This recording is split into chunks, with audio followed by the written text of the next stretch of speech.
1 Kings 13. The man of God from Judah. By the word of the Lord a man of God came from Judah to Bethel, as Jeroboam was standing by the altar to make an offering. By the word of the Lord he cried out against the altar, "Altar, altar."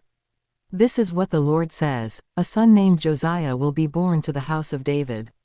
On you he will sacrifice the priests of the high places who make offerings here, and human bones will be burned on you." That same day the man of God gave a sign. "This is the sign the Lord has declared, the altar will be split apart and the ashes on it will be poured out." When King Jeroboam heard what the man of God cried out against the altar at Bethel, he stretched out his hand from the altar and said, "Seize him." But the hand he stretched out toward the man shriveled up, so that he could not pull it back. Also, the altar was split apart and its ashes poured out according to the sign given by the man of God by the word of the Lord. Then the king said to the man of God, "Intercede with the Lord your God and pray for me that my hand may be restored." So the man of God interceded with the Lord, and the king's hand was restored and became as it was before. The king said to the man of God, "Come home with me for a meal, and I will give you a gift." But the man of God answered the king, "Even if you were to give me half your possessions, I would not go with you, nor would I eat bread or drink water here. For I was commanded by the word of the Lord, you must not eat bread or drink water or return by the way you came." So he took another road and did not return by the way he had come to Bethel. Now there was a certain old prophet living in Bethel, whose sons came and told him all that the man of God had done there that day. They also told their father what he had said to the king. Their father asked them, "Which way did he go?" And his sons showed him which road the man of God from Judah had taken.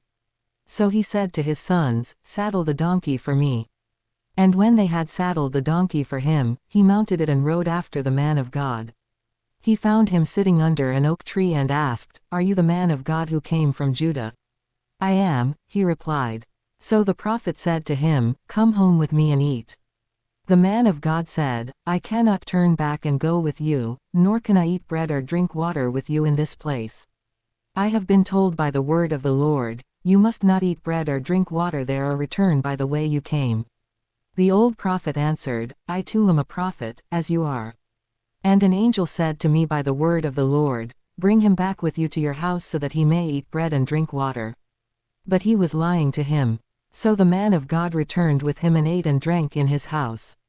While they were sitting at the table, the word of the Lord came to the old prophet who had brought him back.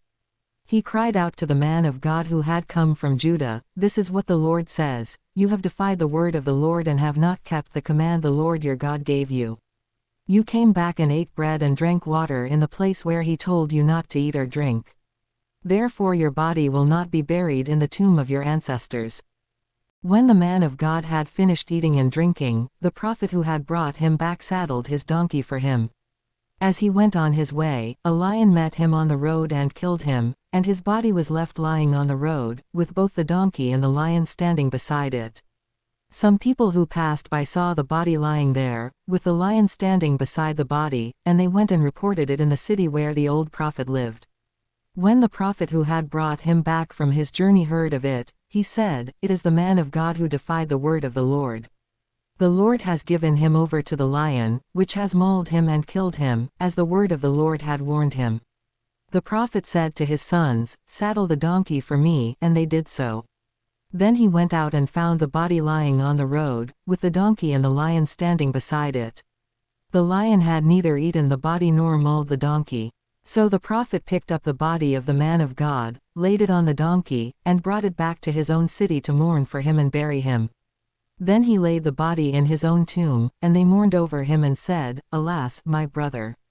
After burying him, he said to his sons, "When I die, bury me in the grave where the man of God is buried, lay my bones beside his bones." For the message he declared by the word of the Lord against the altar in Bethel and against all the shrines on the high places in the towns of Samaria will certainly come true. Even after this, Jeroboam did not change his evil ways, but once more appointed priests for the high places from all sorts of people. Anyone who wanted to become a priest he consecrated for the high places. This was the sin of the house of Jeroboam that led to its downfall and to its destruction from the face of the earth.